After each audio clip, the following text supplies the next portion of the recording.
I mean, every entrepreneur is under stress, right? There's no point at which you feel that, oh, now I'm done, now I'm happy. It's not possible. Maybe there are small moments when you feel that, okay, this is great, but you always feel that how can we be better? How can we do the next, whatever the next is.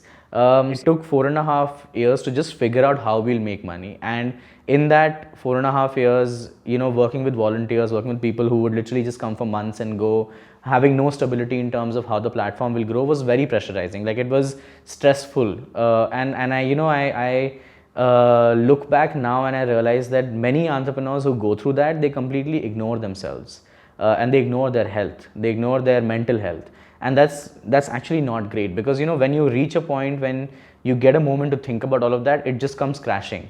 That last several years, all you've done is just worried about how things are going to happen. Maybe one place that we can break away from that mold is by first identifying that there's stress and then actually working towards it. For me, like, identifying it and telling my team members, I didn't tell everybody, of course, I told a few key people.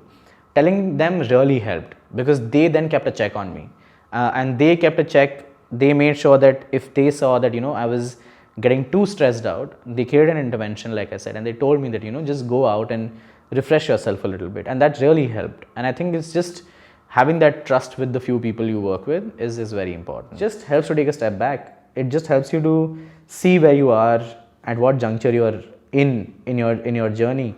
And that moment made me realize that, what, once every 6 months, I am going to take a step back. I am going to look at it from a third person's perspective. I am going to get away from the team, get away from everybody around, and I'm going to really just be in a zone where the daily operations are not troubling me anymore. Because I think that's very, very important for entrepreneurs to keep a focus on.